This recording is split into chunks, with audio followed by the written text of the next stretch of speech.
Bapak, Ibu, Saudara dan Saudari yang terkasih di dalam Kristus.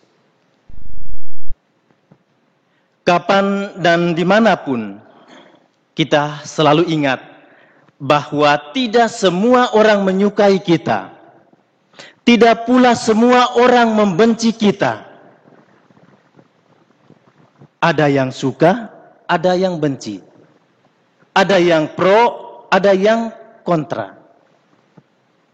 Begitulah dinamika hidup kita.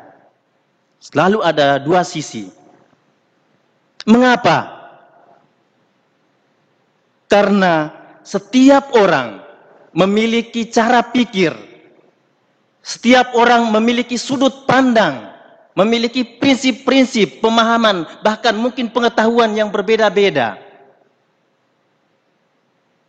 Kadang yang menjadi masalah, atau kalau sudah menjadi masalah, dan masalah itu menjadi semakin rumit karena sudut pandang tadi, atau cara pikir, cara pemahaman orang itu didasarkan pada rasa benci, didasarkan pada kebencian, atau didorong oleh kebencian.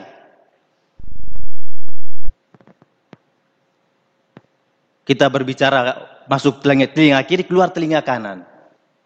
Tidak perlu menjelaskan kepada mereka. Orang mengatakan begini, tidak perlu menjelaskan dirimu kepada orang yang membencimu. Karena dia tidak perlu itu. Dia tidak akan mendengarkan.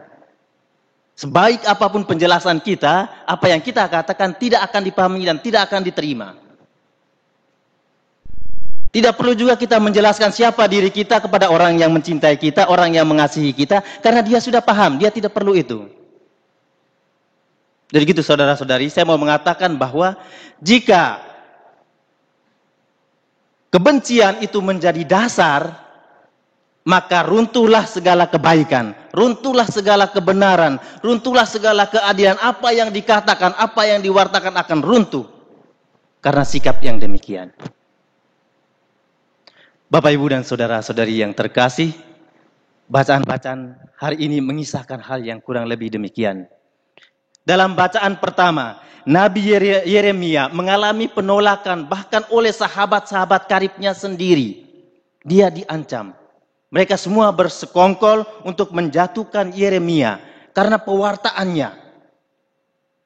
Pewartaan untuk bertobat.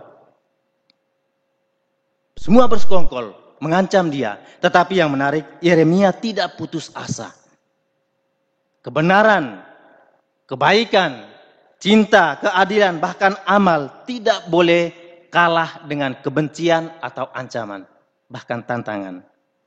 Yeremia yakin bahwa Tuhan adalah pahlawan perang yang akan selalu mendampinginya. Tak ada alasan keluar dari jalurnya untuk mewartakan pertobatan.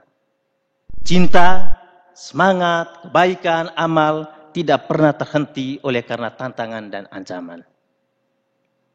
Hal yang sama kita dengarkan dalam bacaan Injil. Kita tahu Yesus datang untuk mewartakan kabar baik. Yesus datang untuk melaksanakan kehendak Allah, menyerukan pertobatan.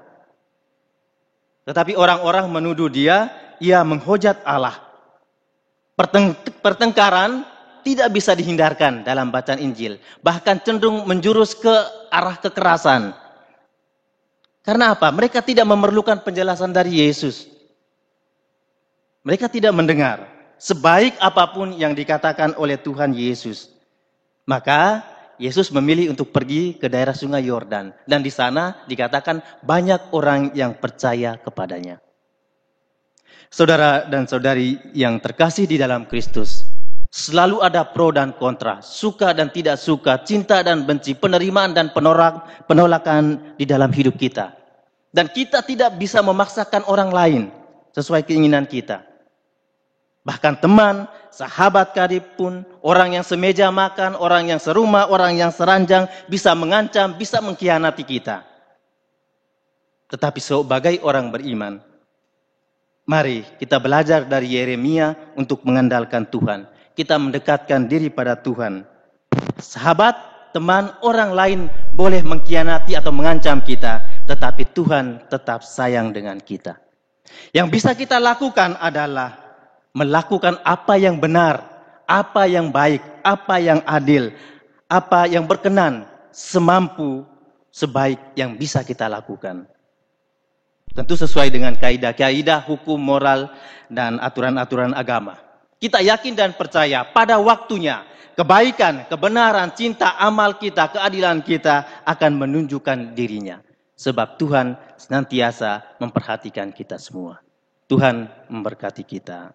Amin.